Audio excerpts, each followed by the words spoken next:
Hi all and welcome to a new series for Lizzie on anime as social commentary. As you may know, after being obsessed with anime for maybe 25 years, I can't believe some of the first anime I watched was from the late 1970s and early 1980s, and still watching it now. I must go through about 1 to 2 hours of anime a day. I love it, absolutely adore it. And doing both of my masters in Japanese culture and creative industries, I have so many thoughts and theories I'd love to share. I love anime as both escapist fantasy and guilty pleasures, but also as a unique piece of art that sits as counterculture to Japan itself. With any media, it is both a reflection of the society and time it was created and a form of escapism to that same culture and society.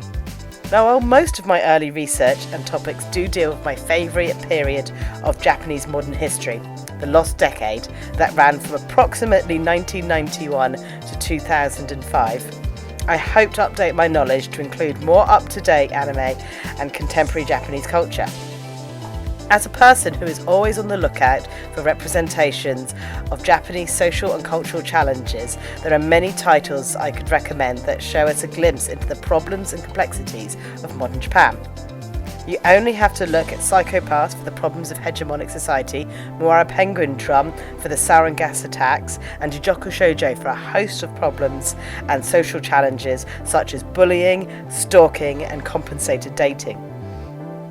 I decided to go through topics such as these and discuss how they are represented in anime, maybe shed a light on some of the lesser known aspects of Japanese society, or explain certain tropes in anime and what they are a commentary and or a reflection of in the relation to Japan itself.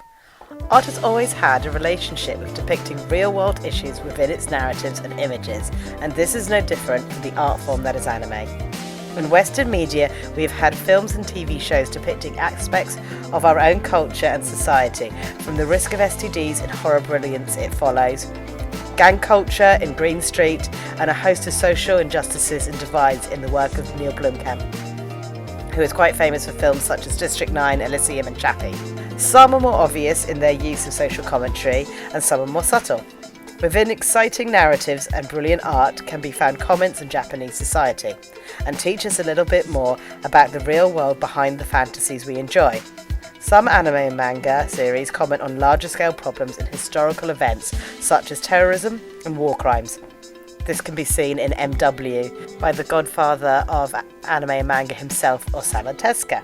While other series focus on smaller, more current for the time issues within Japanese culture, such as Enjo Kosei, which is the compensated dating, suicide rates, and the rise of neats and fritas within culture and society. I want to look at representation in anime and how it has evolved, from portrayals of the LGBTQI+ community to that of minority communities within Japan. From single mothers and the homeless to pressures on the ever-changing youth culture. There is so much to explore and research when it comes to looking at anime as social commentary. I very much hope you enjoy this journey, and I look forward to sharing my findings as well as interesting anime to watch and talk about.